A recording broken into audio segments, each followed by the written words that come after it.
Hello बच्चों, हम लोग यहाँ पर 11th स्टैंडर्ड के अंदर एक नया यूनिट स्टार्ट करने वाले हैं which is unit number 5 states of matter.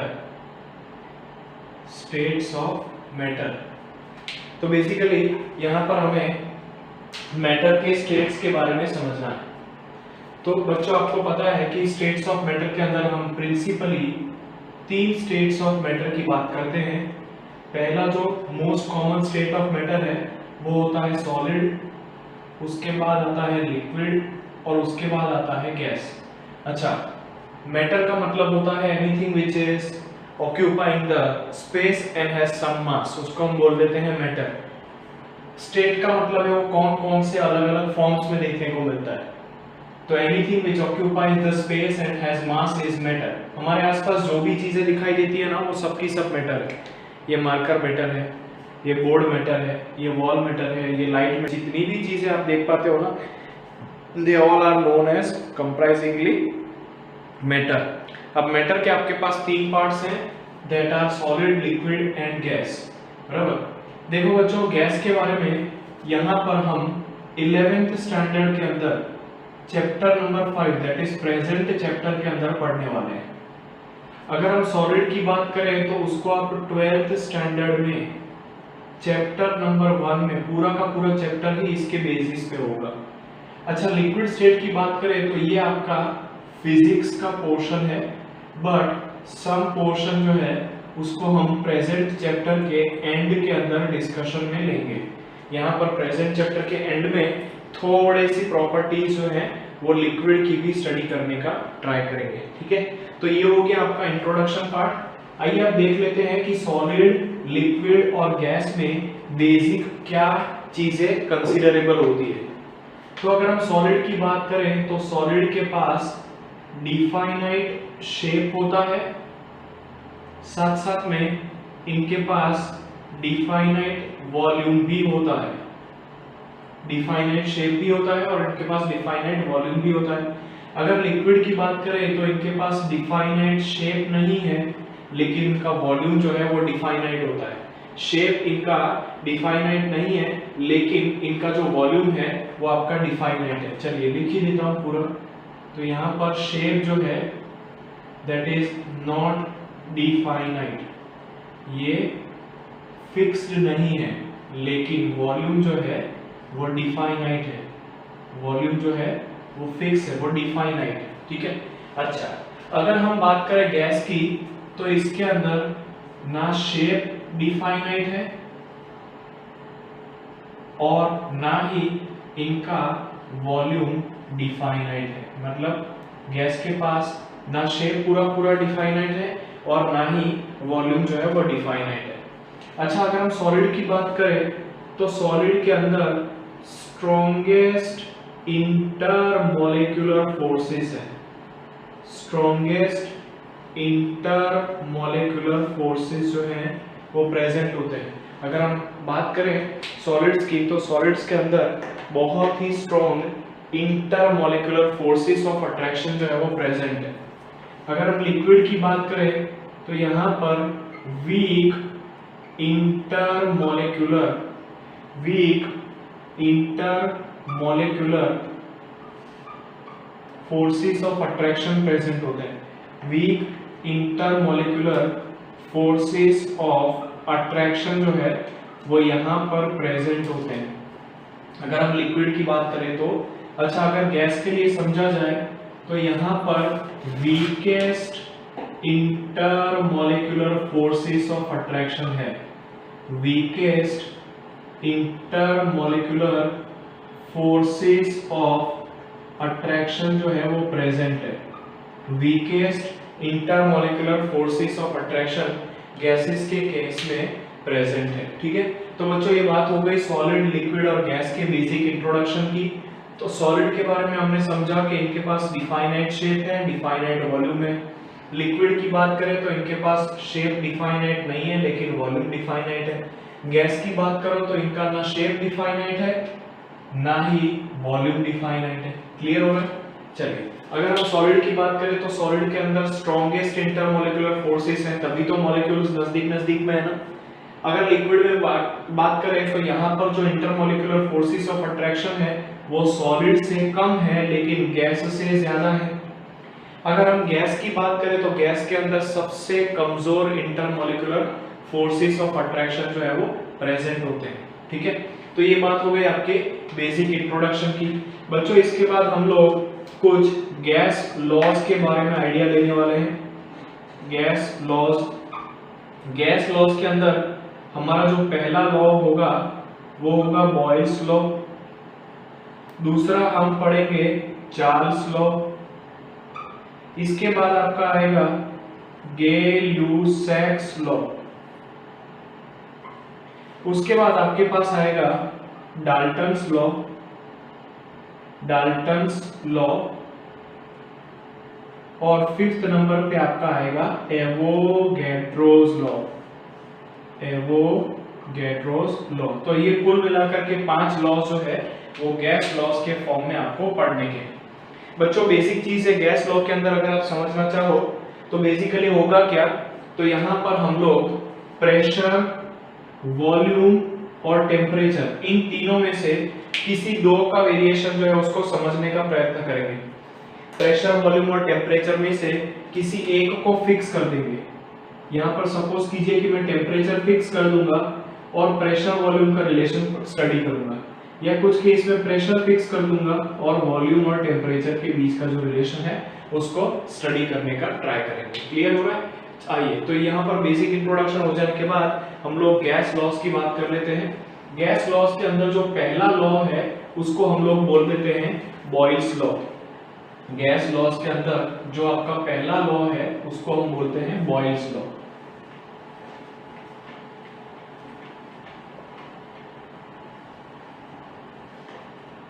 पहला जो लॉ आपके पास आ रहा है उसको बोलते हैं बच्चों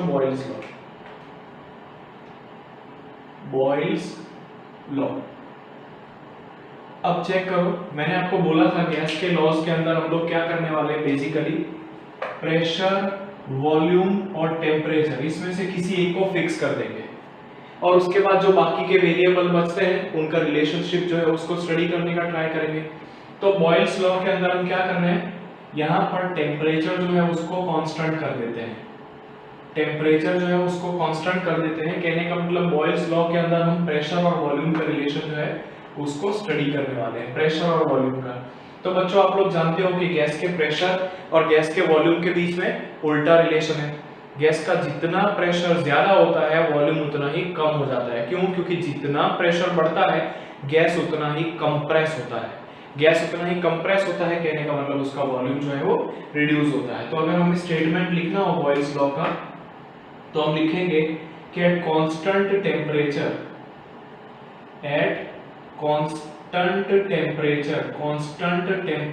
के ऊपर pressure of the gas is inversely proportional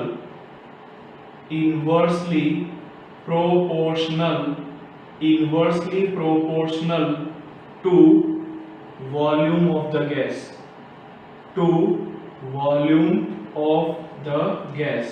जो प्रेशर ऑफ द गैस है that is inversely proportional to volume of the gas।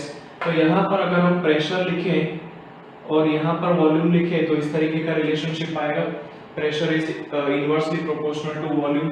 या फिर हम ऐसा भी लिख सकते हैं कि volume is inversely proportional to pressure. अच्छा, अगर हम प्रोपोर्शनलिटी साइन हटा दें तो एक यहाँ पर कांस्टेंट आएगा जिसका नाम है k। तो इन शॉर्ट हम इक्वेशन लिख सकते हैं P dot V is equal to K। PV is equal to K। यहाँ पर जो K है, यहाँ पर बच्चों जो K है वो कांस्टेंट है। यहाँ पर आपका जो K है दैट इज कांस्टेंट, याद रखो यहाँ पर जो K है दैट इज कांस्टेंट। ये K जो है वो आपका यहाँ पर कांस्टेंट है। अच्छा, अब हम गैस की दो कंडीशंस को डिफाइन करते हैं। पहली कंडीशन को बोलते हैं इनिशियल कंडीशन। जब हमने जस्ट एक्सपेरिमेंट स्टार्ट ही किया है उस कंडीशन को हम लोग बोल देते हैं इनिशियल कंडीशन। तो इनिशियल कंडीशन के अंदर प्रेशर जो है वो है P1 और वॉल्यूम जो है उसको हम बोल देते हैं V1, ठीक है। तो फ्रॉम बॉयल्स लॉ हम क्या लिख सकते हैं, from Boyle's law what we can write is P1 dot V1 is equal to K, P1 dot V1 is equal to K। तो यहां पर आपका फर्स्ट इक्वेशन आ रहा है, ये जो है that is your equation number 1, ये जो है वो आपका इक्वेशन नंबर 1 हो गया।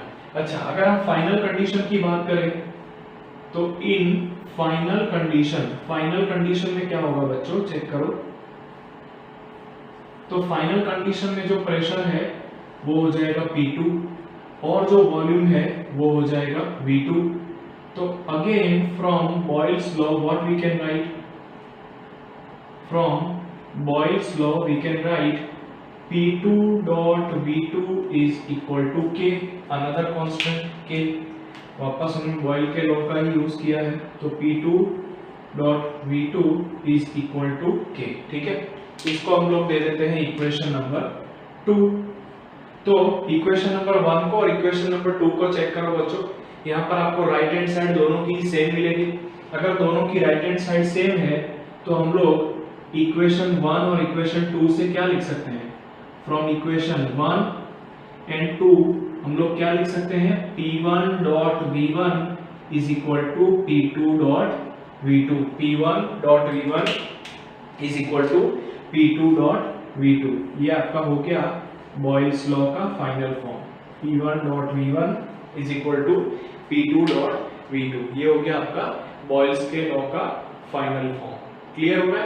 अब ग्राफिकली इसको समझने का ट्राई करते हैं। इस तरह ही मैं इंक्लूड कर देता हूँ छोटी सी स्पेस के अंदर, समझने का ट्राई कीजिएगा। ग्राफिकली बॉयल्स लॉ को हम कैसे रिप्रेजेंट कर सकते हैं। तो हमने यहाँ पर समझा कि वॉल्यूम और प्रेशर का जो रिलेशन है वो उल्टा है। यहाँ पर वॉल्यूम और प्रेशर का जो रिलेशन है बच्चों वो उल्टा है। अगर वो देखो इनवर्सली प्रोपोर्शनल है, अगर उल्टा आएगा तो उसको हम ऐसे लिख सकते हैं, अगर ये रिलेशन उल्टा आएगा तो हम उसको ऐसे लिख सकते हैं। यहाँ पर आप प्रेशर लिख दो, यहाँ पर वॉल्यूम लिख दो, या वॉल्यूम लिख दो प्रेशर लिख दो, कोई फर्क नहीं पड़ता है। यहाँ पर बच्चों T जो है वो कांस्टेंट है, इसीलिए इस ग्राफ को हम लोग बोलते हैं आइसोथर्म। इस ग्राफ को हम लोग क्या बोल देते हैं, आइसोथर्म। इस ग्राफ को हम लोग बोल देते हैं आइसोथर्म। टेम्परेचर जो है वो यहाँ पर कांस्टेंट है। अच्छा, अब दूसरा रिलेशन चेक करना बच्चों। यहाँ पर अगर मैं इसका इन्वर्स कर दूं, that is 1/P versus V का ग्राफ ड्रॉ कर दूं, तो वो स्ट्रेट लाइन ग्राफ आएगा। वो इस तरीके से यहाँ पर स्ट्रेट लाइन ग्राफ आएगा। यहाँ पर भी टेम्परेचर जो है वो कांस्टेंट है और इस ग्राफ को हम लोग बोलते हैं आइसोथर्म। इसको भी हम क्या बोलते हैं, आइसोथर्म। ठीक है, चलिए एक और ग्राफ भी बॉयल के लॉ की मदद से ड्रॉ किया जा सकता है, जिसके अंदर हम यहाँ पर एकदम अलग चीज ले रहे हैं। तो यहाँ पर हम लोग क्या पढ़ गए कि प्रेशर और वॉल्यूम का जो प्रोडक्ट है वो कांस्टेंट रहेगा। तो यहाँ पर प्रेशर वॉल्यूम, यहाँ पर प्रेशर और वॉल्यूम। तो यहाँ पर प्रेशर वॉल्यूम के प्रोडक्ट को प्रेशर और वॉल्यूम के अगेंस्ट में, या तो प्रेशर या तो वॉल्यूम के अगेंस्ट में अगर प्लॉट करोगे तो इसका तो कांस्टेंट ही रहना है। देखिए चेक कीजिए, यहाँ पर भी k है इनिशियल में और फाइनल में भी k है, मतलब ये वैल्यू जो है वो फिक्स रह रहा है। तो यहाँ पर ये जो ग्राफ आएगा वो इस तरीके से स्ट्रेट लाइन ग्राफ आएगा। क्लियर हो रहा है बच्चों?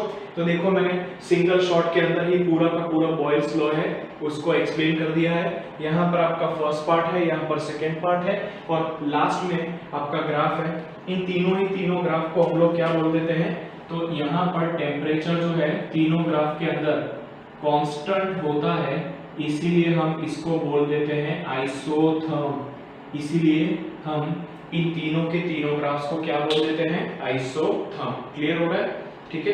अब यहाँ पर बच्चों मैं आगे बढ़ूं उसके पहले कुछ प्रेशर और वॉल्यूम के कन्वर्जन्स आपको बता देना चाहता हूँ, जो आपको ओवर द चैप्टर हेल्प करेंगे। ठीक है, इसको बहुत ही अच्छे से नोट डाउन कर लीजिएगा। अभी जो मैं आपको प्रेशर और वॉल्यूम के कन्वर्जन्स बता रहा हूँ, अगर आपने वो कन्वर्जन्स लर्न कर लिए तो आपको पूरे चैप्टर में कहीं पर भी प्रेशर और वॉल्यूम का कन्वर्जन करने में प्रॉब्लम नहीं आएगी। प्रेशर और वॉल्यूम का जो कन्वर्जन है वो बहुत ही आसानी से आप अटेम्प्ट कर पाओगे अगर आपने इन कन्वर्जन्स को देख लिया। तो आइए चेक कर लेते हैं कि प्रेशर और वॉल्यूम के कौन कौन से हमारे पास कन्वर्जन्स हैं। ठीक है, चेक करो बच्चों,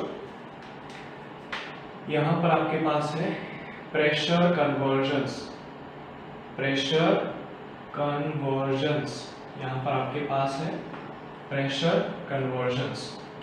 तो प्रेशर कन्वर्जन में आपके पास पहला है एटीएम टू बार कन्वर्जन। इसको नोट डाउन करते रहना। 1 एटमॉस्फेयर इज इक्वल टू 1.013 बार। ये आपका एटमॉस्फेयर में और बार में कन्वर्जन दिखाता है। Most of the times 1 atmosphere is equal to 1 bar ही लिया जाता है क्योंकि ये कोई मेजॉरिटी चेंज नहीं देता है। अच्छा, इसके बराबर हम लिख सकते हैं 1.013 into 10 to the power 5 pascal. इसको हम पास्कल में लिख सकते हैं। अब प्रेशर जो है that is force per unit area, मतलब आप उसका unit Newton per metre square भी ले सकते हो। पास्कल मतलब न्यूटन पर मीटर स्क्वायर भी होता है, बराबर 1 एटमॉस्फेयर के बराबर। अच्छा, 1 एटमॉस्फेयर के बराबर आप 760 मिलीमीटर्स ऑफ मर्क्यूरी भी लिख सकते हो। डॉक्टर को देखा होगा ना ब्लड प्रेशर मापते हुए, तो वो जो वेसल यूज करता है या इंस्ट्रूमेंट यूज करता है उसके अंदर एक्चुअली मर्क्यूरी ही होता है। जब हमारे बॉडी को वो सेंस करता है ना, तब मर्क्यूरी जो है वो राइज अप होता है। कितना राइज अप होता है वो हमारे ब्लड के प्रेशर के ऊपर डिपेंड करता है, और एक्चुअली में वहां पर मर्क्यूरी जो है वो ट्रैवल करता है मिलीमीटर साइज के अंदर, बराबर। तो उसको बोला जाता है 760 मिलीमीटर्स ऑफ मर्क्यूरी। अब बच्चों चेक करो, इधर से आपको एक और इंपॉर्टेंट कन्वर्जन मिल जाएगा कि 1 bar is equal to 10 to the power 5 pascal या newton per metre square. Check करो, 1 bar is equal to 10 to the power 5 pascal या तो Newton per metre square. Clear हो रहा है? ये आपका हो गया प्रेशर कन्वर्जन। अब आपको समझना है वॉल्यूम कन्वर्जन, बराबर। इतने प्रेशर कन्वर्जन आप याद रखो तो आपको आसानी से चीजों को समझने में कोई ज्यादा दिक्कत नहीं होने वाली है, बराबर। वॉल्यूम कन्वर्जन की बात करें तो यहाँ पर 1 litre is equal to 1 decimetre cube is equal to 1000 ml। ठीक है, 1000 ml। अच्छा, 1000 ml की जगह पे आप सेंटीमीटर क्यूब भी लिख सकते हो। ठीक है, 1000 सेंटीमीटर क्यूब। ठीक है, तो इतने प्रेशर और वॉल्यूम कन्वर्जन्स को आपको नोट डाउन कर लेना है ताकि आपको न्यूमेरिकल जो है वो सॉल्व करने में आसानी रहे, बराबर। अब एक न्यूमेरिकल ले लेते हैं बॉयल के लॉ के बेसिस पर ताकि आपको लॉ जो है वो एकदम क्लियर हो जाए। चलिए चेक करते हैं। पहले मैं थोड़ा इधर से राहत ले लूं। ठीक है, मार्कर काफी डार्क चल रहा है, सो आज बोर्ड क्लीन अप करने में थोड़ी मेरे को ज्यादा मशक्कत हो रही है, बट आई होप आप मुझे अंडरस्टैंड करोगे। ठीक है, चलिए क्वेश्चन के अंदर क्या दिया है? क्वेश्चन के अंदर दिया है कि at constant temperature volume of the gas is 500 ml। यहां पर दिया है at constant temperature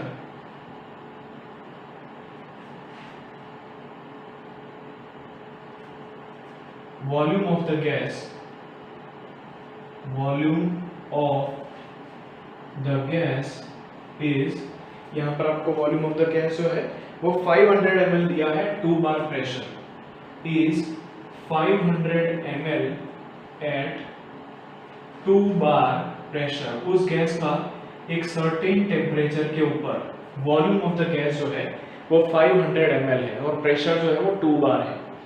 What will be the pressure if, what will be the pressure of the gas, pressure of the gas if the volume is, if the volume of the gas is 250 ml। अगर gas का volume 250 ml है तो कितना pressure होगा? तो बच्चों check करो, यहाँ पर आपको पहले ही बोला है कांस्टेंट टेम्परेचर। अगर आपको यहाँ पर पहले ही कांस्टेंट टेम्परेचर बोला है तो यहाँ पर आप कौन सा लॉ लगा सकते हो, बॉयल्स लॉ। यहां पर लिख दो पहले कि यहां पर इस न्यूमेरिकल के अंदर टेम्परेचर जो है दैट इज कांस्टेंट। तो टेम्परेचर कांस्टेंट है तो इतना तो आइडिया आ ही गया होगा कि यहां पर बॉयल्स लॉ लगेगा। Volume of the gas V1 जो है दैट इज 500 ml। यहाँ पर वॉल्यूम ऑफ द गैस है 500 ml और यहाँ पर इसका जो प्रेशर है वो है 2 बार। जो प्रेशर जो है दैट इज 2 बार। अगर इस वॉल्यूम को हम लोग 250 ml कर देते हैं, अगर इस वॉल्यूम को 250 ml कर देते हैं तो फाइनल प्रेशर P2 कितना होना चाहिए वो हमें फाइंड आउट करना है। तो बच्चों यहाँ से आपको समझ में आ ही गया होगा कि क्योंकि टेम्परेचर कांस्टेंट है तो कौन सा लॉ लगेगा, बॉयल्स लॉ। हम बॉयल्स लॉ के हिसाब से क्या लिख सकते हैं, तो from Boyle's law what we can write, P1 dot V1 is equal to P2 dot V2। देखो बच्चों चेक करो, P1 का वैल्यू गिवन है, V1 का वैल्यू गिवन है, P2 आपको फाइंड आउट करना है और V2 गिवन है। सिंपल न्यूमेरिकल वैल्यू रखनी है, बराबर, आपका आंसर आ जाएगा। अच्छा ये तो आपकी हो गई लॉन्ग मेथड, बराबर। बट क्वेश्चन समझते समझते ही आपको आइडिया आ जाना चाहिए क्या, कि यहाँ पर वॉल्यूम 500 ml है 2 बार प्रेशर पे। यहाँ पर वॉल्यूम जो है वो हाफ हो गया। देखो चेक करो, वॉल्यूम हाफ कब होगा, जब प्रेशर डबल होगा तब। क्लियर हो रहा है। तो यहाँ पर वॉल्यूम जो है वो हाफ हो गया है, इसका मतलब कि प्रेशर जो है वो डबल हो जाएगा। आप आंसर को वेरीफाई करके देख सकते हैं कि वो 4 बार आएगा। कितना आंसर आएगा, 4 बार। ठीक है, चलिए नेक्स्ट इसी के बेसिस पे एक और क्वेश्चन देख लेते हैं। ठीक है,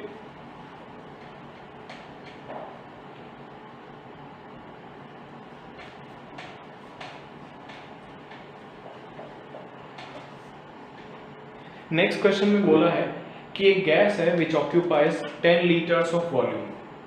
there is a gas which occupies 10 liters of volume at 760 mm of Hg pressure। ये जो है वो 760 mm of Hg प्रेशर के ऊपर कितना वॉल्यूम ऑक्यूपाई करता है, 10 litres. If temperature is kept constant what will be the volume. If temperature is kept constant, अगर यहाँ पर टेम्परेचर जो है उसको कांस्टेंट रखा जाता है, if temperature is kept constant, what will be the volume of gas, what will be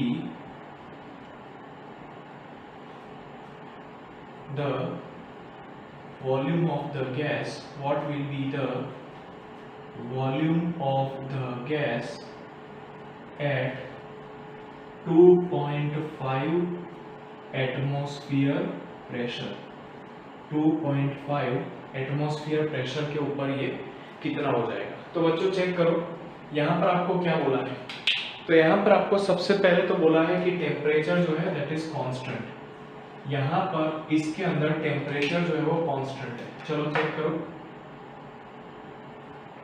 temperature आपका कांस्टेंट है तो सिंपल सा हिसाब है, टेम्परेचर कांस्टेंट है तो प्रेशर वॉल्यूम का रिलेशन, प्रेशर वॉल्यूम का रिलेशन मतलब बॉयल का लॉ। तो यहाँ पर क्या बोला है, 10 लीटर्स ऑफ वॉल्यूम। यहाँ पर V1 जो है दैट इज 10 लीटर्स और जो प्रेशर P1 है which is equal to 760 mm of Hg। ये जो है प्रेशर वो है 760 millimetres of mercury. What will be the volume of the gas, तो मतलब कि आपको V2 फाइंड आउट करना है at 2.5 एटमॉस्फेरिक प्रेशर। तो बच्चों यहाँ पर चेक करो, यहाँ पर दो क्वांटिटी के एक ही क्वांटिटी के दो डिफरेंट यूनिट्स हैं। एक में mm ऑफ Hg है, एक में एटमॉस्फेयर है। तो इस mm ऑफ Hg को कन्वर्ट कर दो आप 1 एटमॉस्फेयर में। मैंने लास्ट कन्वर्जन में आपको बताया था कि 1 atmosphere is equal to 760 millimetres of mercury होता है और जो प्रेशर है वो 2.5 एटमॉस्फेयर है, बराबर। तो यहाँ पर टेम्परेचर कांस्टेंट है, प्रेशर और वॉल्यूम का रिलेशन स्टडी करना है। तो P1 V1 is equal to P2 V2 कर सकते हो।